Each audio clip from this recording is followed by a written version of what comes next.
WPI 심리상담 코칭센터에서 신입 경력사원을 모집합니다. 포토샵 영상 편집이 가능하신 분들 중 WPI 심리상담 코칭센터에서 일하고 싶으신 분은 지금 바로 지원하세요. 관련 문의는 02-6207-7430.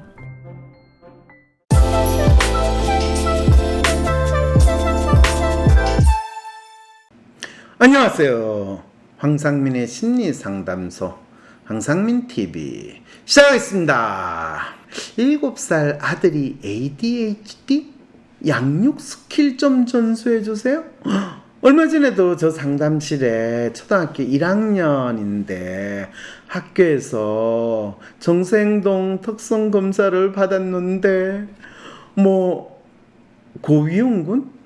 관리 대상 아동? 이런 식의 이 범주가 됐다고 어머니가 걱정을 하는데 아니나 다를까 사회복지사가 리퍼해준 이 정신건강센터에 있는 정신과 의사가 우리 아이를 그냥 아이하고 대화도 안 해보고 아이를 보고 바로 이 ADHD 진단이라고 내렸는데, 그리고 약 먹으라고 하는데 박사님 우리 애 진짜 ADHD 맞나요? 하면서 아이를 저 상담실에 데려온 경우도 있었습니다. 그 녀석 참 너무너무 똘똘하게 재밌게 생긴 애인데다가 행동도 아주 재밌는 행동을 하면서 저하고 몇십 분을 같이 이야기를 하고 보냈었어요. 그러면서 가슴이 아팠습니다. 그 아이한테 ADHD라고 이름을 붙이고 병명을 하나 의사 선생님이 하사를 하고, 그때부터 이제 담임선생과 이 보건교사와 이 상담교사 사회복지사, 위센터에 있는 사회복지사, 정신과에서 모두 약 먹으라고 그 아이를 완전히 약물 중독자로 만들겠다고 하는 그런 일이 벌어지는 걸 보면서 이게 대체 뭔 상황인가, 이런 의문을 제가 가지게 됐습니다. 그런데 이 사연, 양육 스킬을 좀 전수를 해달라고 그러네요. 어떤 내용인지 여러분 한번 봅시다. 안녕하세요 박사님. 올해 7살, 내년에 학교 입학을 앞둔 아이의 엄마입니다. 사실 저희 아이는 남자아이 중에서도 더 남자 성격인 편이에요. 아기 때부터 목소리도 굵고요, 행동 반경이 넓어요. 자꾸 주위 사람들을 치고 나가는데 저에게 올 때도 너무 거칠게 다가와요. 그런데 본인은 별로 의식하지 않고 잘 모르는 것 같아요.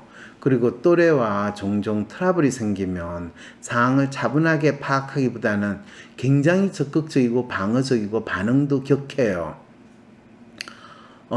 이거는 이 아이가 상당히 예민하다는 거고요. 본인이 자기 감정이나 자기 행동을 조절한다라는 게 뭔지, 관리한다는 게 뭔지에 대해서 아직 인식이 없는 완벽한 야생동물과 같은 그런 특성을 보이고 있다, 이런 이야기네요. 저는 걱정이 되어서 기관에 보내지 않고 한 해만 더 지나면 조금만 더 크면 나아지겠지 하면서 대신 숲 체험을 종종 해줬는데요. 학교가 갈 때가 되니 이제 오히려 그게 더 걱정이 되어버렸네요. 그렇죠. 야생동물한테 숲 체험을 하면, 그래 너가 살던 야생의 공간에서 더욱더 야생동물로 살아라, 이렇게 만들었다는 이야기잖아요. 설설 내년에 학교에 가야 하는데 요즘엔 한 반에 한 명 정도씩 아이들이 ADH라고 해서 찾아보니 아이가 충동적이고 과잉 행동을 보이지만 좋아하는 것에서는 몇 시간씩 집중하는 게 전형적인 ADHD 아동 특징이라고 하더라고요. 이거를 대면 그게 ADHD라고 아동이라고 이야기하면 또 많은 분들이 이거를 병이라고 생각하고 뇌나 신경 전달 물질의 문제인 것처럼 또 의사 선생님이 이야기를 하거든요. 그러지 않을까라고 의사 선생님이 추측을 하는데, ADHD가 신경계의 문제라고 이야기하는 거는 우리가 자동차가 고장이 나서 움직이지 않으면 분명히 어디 내연기관이나 어디 전기계통에 문제가 있을 겁니다. 라고 돌팔이 이 미케닉이 진단하는 거하고 똑같은 상황에 처하고 있다고 생각하시면 돼요. 진짜 제대로 문제를 진단하는 이 기사라면, 자동차 기사라면 당장 어느 부품이 문제가 나왔고 어디에 전선이 연결이 끊어졌다라는 걸 알고 그걸 당장 수리를 하지. 아마 내부 엔진이나 전기계통에 문제가 있을 것 같은데 제가 잘 모르겠고요. 그냥 좋은 엔진 오일로 바꿔가지고 뭔가 하면 돌아가지 않겠어요? 이렇게 이야기는 안 하거든요. 그런데 지금 ADHD라고 진단하는 대부분의 99.99%의 의사들은 막연히 뇌나 신경의 문제라고 이야기하고 약 드세요 하거든요. 그런데 그 아이가 가진 모습이 뭐가 문제인지에 대해서는 정확하게 알려주지 못하고 마치 충동적이고 과잉 행동을 보이고 좋아하는 것에는 몇 시간 집중하는 게 전형적인 ADHD의 아동 특징이라고 이야기를 하면 애들 중에서 그렇지 않은 애들이 있나?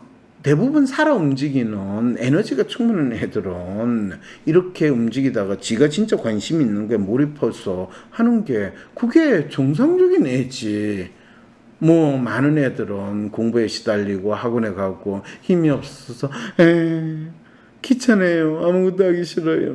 그래도 여기 그럼 또 조용히 앉아 있고 그런 애를 정상으로 만드는 희한한 이 사회에 우리가 있다고 생각하면 뭐가 정상이고 뭐가 비정상인가 진짜 뭔가 이상하다는 생각 하실 수 있죠. 저희 아이가 레고방에서 레고만 5시간씩 밥도 안 먹고 할 때도 있거든요. 그리고 계속 의자를 까딱까딱거리고 종종 책상 위에 아예 고양이처럼 올라가서 위험하게 거실을 내려다보고 있어요. 아이가 얼마나 호기심도 많고 다르게 본다는 것에 대해서 얼마나 적극적으로 시도를 하고 또 집중력이 자기 관심이 부합할 때는 얼마나 잘 쏟아지는가. 이쯤 이야기하면 박사님 그거 아이디얼리스트 성향의 아이 이야기하는 거 아니에요? 네, 맞아요. 박사님도 어릴 때 ADHD 아동 특성을 보였나요?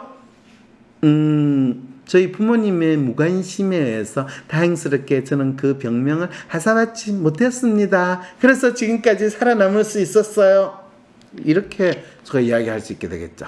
가끔은 제가 듣는지 전혀 신경을 쓰지 않은 채 제가 혼자서 심취해서 마구 떠들어댈 때도 있는데 애가 진짜 사회성이 떨어져 품행장애 같은 것까지 있는 건 아닐까 조금 무서워져요. 네, 의사가 얘는 품행장애예요. 학교 교사가 얘는 품행장애야 라고 이름 붙이면 이제 품행장애가 되는 거죠. 또 ADHD가 유전이라고 하는데 사실 저는 약간 조용한 ADHD 검사하면 높게 나오는 편이거든요. 웃기게도요. ADHD를 아무한테 붙여먹는 이 병 장사 놀이를 지금 너무나 많이 일어나니까 ADHD를 조용한 ADHD 뭐 이런 단어까지 사용하는 의사 선생님의 마케팅의 노력에는 참 찬사를 보내주긴 싶지만 좀 인간적으로 인간이 어떻게 그럴 수 있나 싶은 생각이 좀 들 때가 있어요. 그리고 ADHD가 유전이라고 그러는데 의사 선생님이 병이라고 이름 붙인 것 중에 유전 아니라고 하는 거 있으면 한번 이야기해 주세요. 그 병이 왜 일어나는가 이유를 모를 때 가장 쉽게 갖다 붙이는 게 유전이거든요. 성격이라는 게 유전자도 있고 같이 살기도 했으니까 닮아서 비슷할 것 같은데 이 어머니 이제 우리 애가 저렇게 되는 건 내 탓이야. 내 유전자도 있고 우리 집에서 내가 키웠으니까 애가 이렇게 되는가 이러면서 이제 자책하는 모드로 어머니가 넘어가시는 거죠. 다행히 저는 여자라서 어릴 때 비교적 크게 문제가 되었던 것 같지는 않은데 그렇죠. 조용하니까 얘기를 들어보니 먹는 약은 효과가 한 5시간 발휘되는 것 같더라고요. 그 약 먹으면 쫙 이렇게 된다는 이야기죠. 그러면 코로나 기간에는 학교 가는 날 등교전에 하루 이틀만 가끔 먹이면 학교에 있는 동안은 별 탈 없이 선생님과 친구들에게 미움을 받을 일 없이 잘 지내다 오지 않을까요? 네. 아이를 일시적으로 거의 넉다운 시킨 상태나 마치 잠자는 상태로 멍한 상태로 만들어 놓고 집에 오면 마치 학교 가면 스위치 탁 끄가지고 잠자는 상태로 있다가 집에 올 때쯤 되면 스위치 탁 켜가지고 집에 와서 지내면 되는 그런 기계로 생각하신다는 거 아시죠? 자꾸 지적받다 보면 자존감도 떨어지고 학교 자체가 싫어질까봐 걱정이 되는데 그냥 두면 반항장애나 우울증, 틱으로도 연결된다고 하더라고요. 이거 의사 선생님이 협박하는 아주 전형적인 이 이야기 패턴입니다. 만약에 아이가 그런 상황에 처하게 된다면 그것보다는 ADHD 약을 조기에 먹는 게 나은 것 같다는 생각도 들어요. 중독이나 남용 문제는 없어서 부작용이 싫으면 바로 끊어도 된대요.